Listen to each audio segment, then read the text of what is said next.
xola chekillab turishini qarang. Bironta ustoz san'atkorlarning qo'shig'idan bir qator bizga hikoya qilib bering.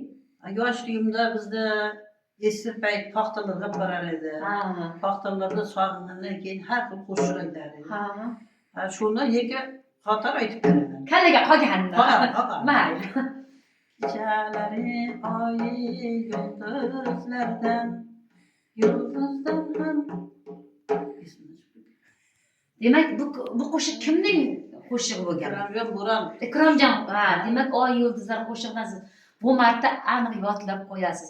Doira chalishni kim o'rgangansiz, xola? Yoshlikdan chalasiz. Bu doira kimniki? Bitta chiroyli nima xirgoy chalib beringchi.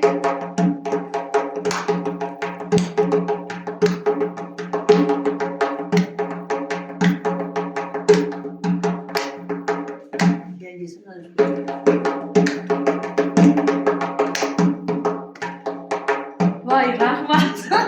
Sizni yoshingizdagi nimalar juda qiyin. Chunki mana yoshingiz nechaga kirdingiz? Mana 70 ga kiribdilar. 70 yoshda bu narsani eslab, bu narsani bizlarga yetkazib berishni o'zi bo'lmaydi. Shirin onaxonimiz bilan shirin suhbatlarni qurdik bugun.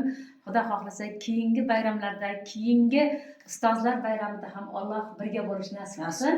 Bitta chiroyli duo berasiz, bizlar aytamiz. Nasib qilsa, senga ham kelganing uchun rahmat. İşin bundan ham ulov bo'lsin, nasib qilsa, niyatlaringga yet. Pullaringning, qizlaringning, nevaralaringni ko'tarib, yaxshilik kunlarda boshing to'ylardan chiqmasin, nasib qilsin. Nimaga niyat qilsa, niyatlaringga yet.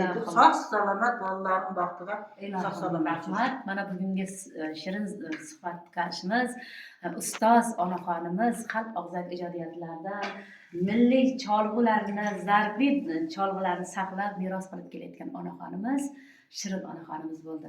Hammalaringizga rahmat.